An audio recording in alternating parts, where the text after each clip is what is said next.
নমস্কার, আমি আচার্য সোনালী শাস্ত্রী। যে বাড়িতে সম্প্রীতি নষ্ট হয়ে গেছে, একে অন্যের খোঁজ রাখেন না আর, বহুকাল হয়ে গেছে একসঙ্গে বসে খাওয়া হয় না, পুরনো আড্ডা, পুরনো গল্প সব বিনষ্ট হয়েছে।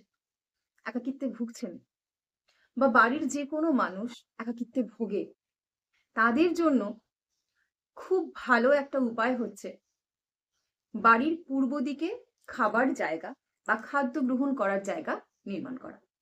বাড়ির পূর্ব দিকে বসে যদি আপনারা খাদ্য গ্রহণ করতে পারেন, তাহলে পরিবারের সম্প্রীতি কিন্তু পুনরায় সঞ্জীবিত হয়ে ওঠে। অর্থাৎ সকলের মধ্যেকার সেই যে আ আমরা যখন এক পরিবারে একান্নবর্তী পরিবারে সবাই বসবাস করতাম এবং একসঙ্গে খাদ্য গ্রহণ করতাম, সেই দিনটা আবার ফিরে আসে পরিবারে।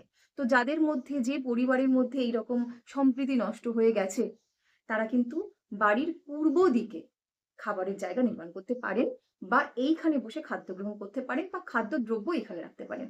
সেক্ষেত্রে কিন্তু গ্যাদারিং এবং প্রায়শই দেখা যায় যারা বন্ধুপ্রিয় মানুষ, যারা মাঝে, মাঝেই চান যে বাড়িতে বন্ধু-বান্ধবদের এসে একটু খাওয়াবো, নিয়ে এসে একটু খাওয়াবো, তাদের জন্যও কিন্তু বাড়ির পূর্ব দিকে খাবার জায়গাটা ভীষণ সাপোর্টিভ। এদিকে খাদ্য গ্রহণ করলে কিন্তু আ গ্যাদারিং এর জন্য মানে আমাদের বাড়িতে যেমন নিজেদের মধ্যে সম্প্রীতি তৈরি হয়, তেমনি সমাজের মধ্যেও কিন্তু আমাদের সম্প্রীতি তৈরি হয়।